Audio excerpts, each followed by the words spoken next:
Hi, my name's Phil. I like talking about politics, and the winner for the poll for today was about Brussels. Just a little mention yesterday about having to implement border checks in the event of no deal.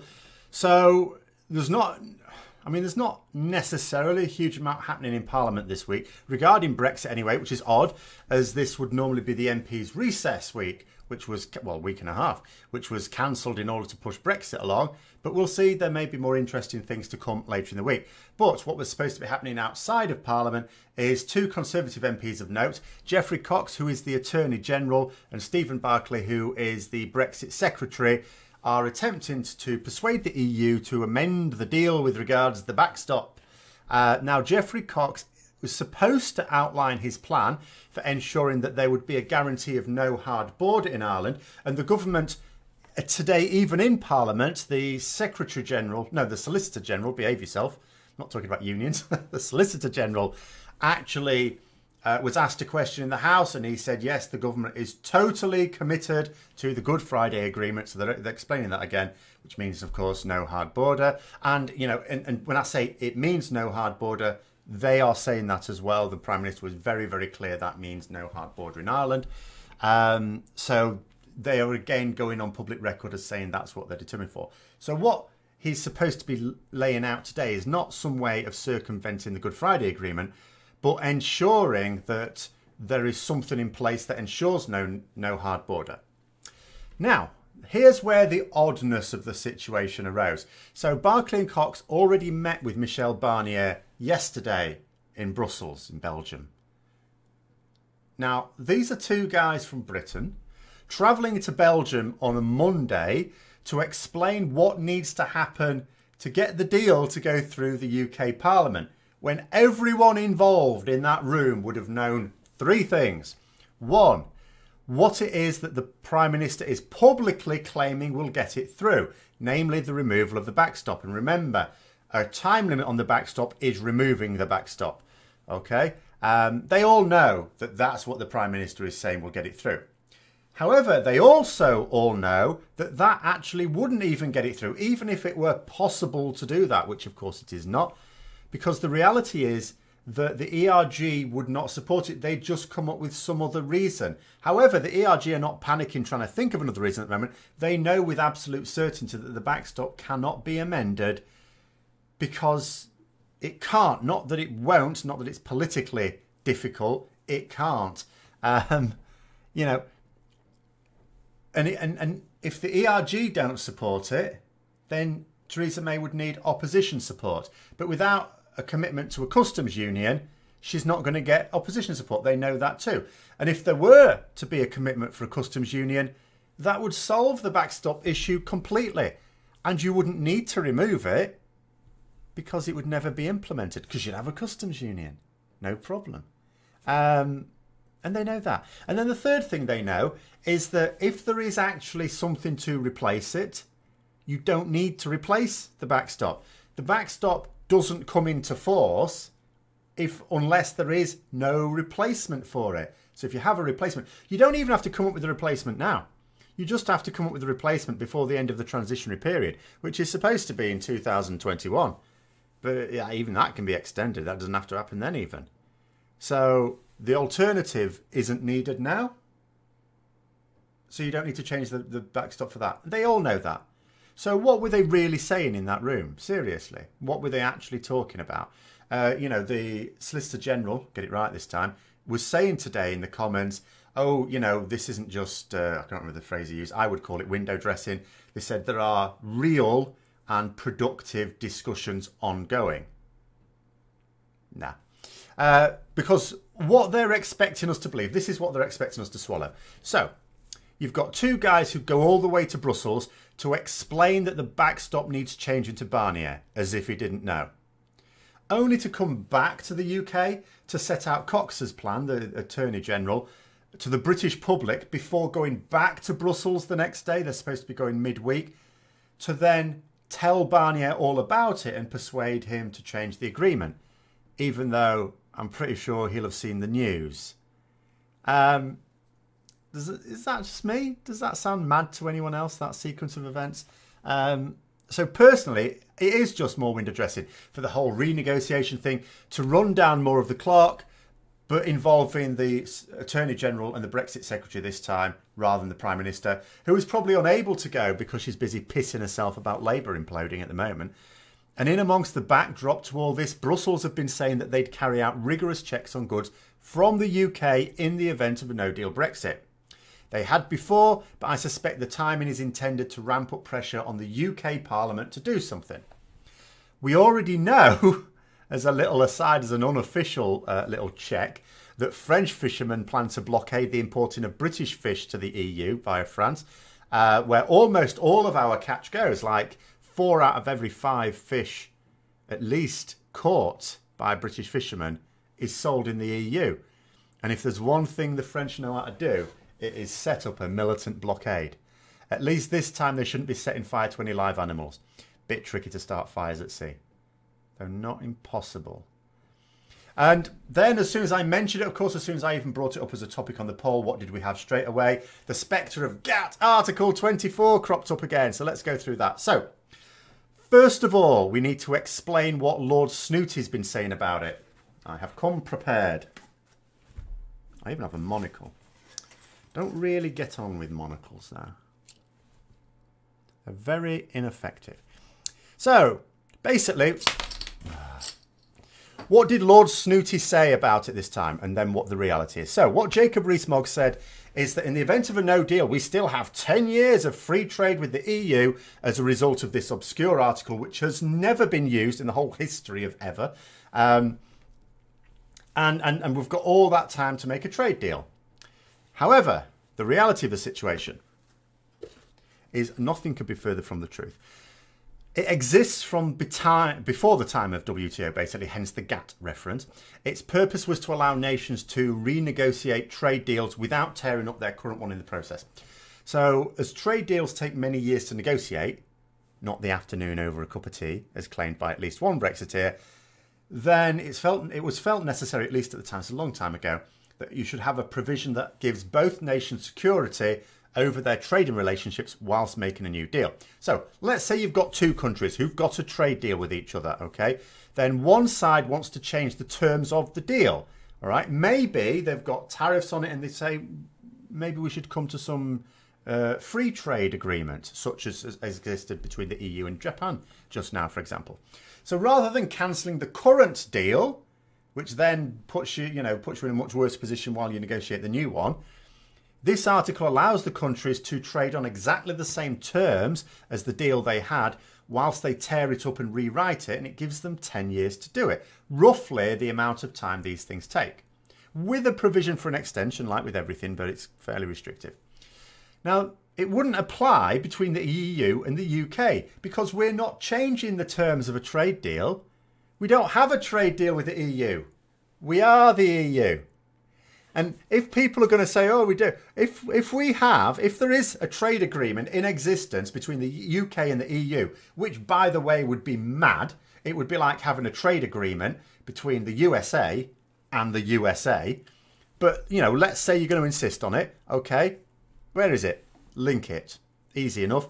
Every treaty, every law in the world is available on a link on government websites. Okay, so if there's a trade deal between the UK and the EU, it will not only be found in the English section of the European Union website, but also in the UK government's website. Okay, but it doesn't. Now, if we leave, we'll no longer be in the EU. So no deal exists at the moment, and if we don't get one soon, no deal will exist after. That's why it's called no deal. The key lines to note from the text in this article, so there's 3 here. So first one says customs union, free trade areas and interim agreements lead to the formation of a customs union or free trade area. That's setting out the aims of the article. It's for the formation of a customs union or free trade area. That's what it's for. Something that the ERG, led by Rees-Mogg, are vehemently opposed to, so they say. Now, at this point, you'd wonder why would he even bother trying to use this? Because that's what it says it's for. That's all it's for. Second little quote here. It says, a reasonable period from the initiation of negotiations, the customs union shall nevertheless be free to modify or withdraw the concessions. Again, referring to customs union. Now, if you search the term customs union in this document, it's a 25-page document. It's not that bad. It comes up 117 times. That's a hell of a lot of times to come up with customs union in 25 pages.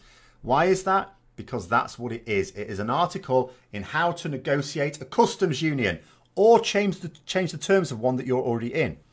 That's why the article exists. It doesn't exist for any other purpose. It's something that Labour want, and it's something that Parliament would almost certainly pass. It's what the EU wants. But it's not what Jacob Rees-Mogg wants. So why is he talking about it? And then here it comes. It says, the reasonable length of time referred to in paragraph 5C of Article 24 should exceed 10 years only in exceptional circumstances, in cases where member parties to an interim agreement believe that 10 years would be insufficient, blah, blah, blah, blah, blah. So, you know, note the use of the word interim agreement. If we leave without a deal, we don't have an interim agreement. That's what no deal means. May's agreement is an interim agreement. But even then, Article 24 is not relevant because we're not changing the terms of it. We would have one at that point. Okay? I mean, we could, I suppose, if both sides agree to it. You know, we've got our transition deal, which is supposed to end in 2021. We might be able to use it to then extend that for a full 10 years of remaining effectively within the systems of the EU. But Jacob Rees-Mogg doesn't want that either. And we also don't need the article for that because we can just agree it with amongst ourselves. Because we'll have a deal and no one else will be able to complain about it. And I could go on, you know. I've put a link in the description below, if I remember. If I don't, just say in the comments and then I'll remember. Where you can check it out for yourself if you like. And just to be clear about a couple of things. The title of this article is Customs Unions and Free Trade Areas. Because that's all it's for. And for those who don't fully appreciate the distinction and may think, it also says free trade areas. We want that. We don't want the customs union. Just the free trade area is fine. A free trade area is an addition to a customs union. A customs union doesn't have to include a free trade area. All a customs union is like, it can be just an agreement on tariffs on goods that are better than WTO terms. That's all it needs be. But you can have add-ons, you can have extra things on it, including a free trade area where you basically don't charge any tariffs at all. And that's fine too. That's what, as I say, the EU and Japan have just signed. So, you know, to try and say that, oh no, we just want the free trade area but not the customs union. It's like going to a garage, you know, and ordering a new car and you might say, oh, I'd like a heated windscreen with it, please. It's an add-on. You know, you can buy the car as it is, or you can get it with the heated windscreen, but you can't go in and say, oh, I'll have a heated windscreen, please. Oh yes, certainly. And what car? No, I don't want a car, just a heated windscreen. No, it's mad. You know, it's not a thing on its own. It's an upgrade to a customs union. So what about the or free trade areas then? Because that's what it says. Well, that's for those who currently have a customs union. Like I say, it's an upgrade. So you might have two nations that currently have a customs union already, but it's not a free trade, no free trade areas in it. And then they decide actually want free trade agreement with each other. So then you upgrade it. That's what that provision's for as well. It's all in the article. Read it for yourself. Anyway, back to revolving doors that Barclay and Cox are running through in order to look busy. Now, so here's the thing. So here's what I said. They met with Barnier yesterday. Today was supposed to be the Attorney General's speech, and then tomorrow, or they said midweek, but that's surely going to be tomorrow, would be them trying to sell it to Barnier. Now, you may be scanning the news yourself and thinking, well, I've not seen anything about a speech. No, odd that, isn't it? The speech hasn't gone ahead, and it's not going ahead. They've basically said, oh, yeah, he's definitely going to give a speech, just not today. Oh, right, so when's he going to give the speech? He's going to give the speech. So basically, they've cancelled it the last minute and not given a date when this speech is going to be forthcoming. Do you think that might be because there isn't really a way to remove the backstop? So, you know, thinking about the history of this, what we've got is, first of all, we had a withdrawal agreement last year. And then several months later, a vote was scheduled for Parliament in December to vote on the deal. Then the vote was cancelled last minute and postponed until January. In January, the vote was sunk in Parliament, or the deal was rather sunk by the vote in Parliament, by a record number of MPs.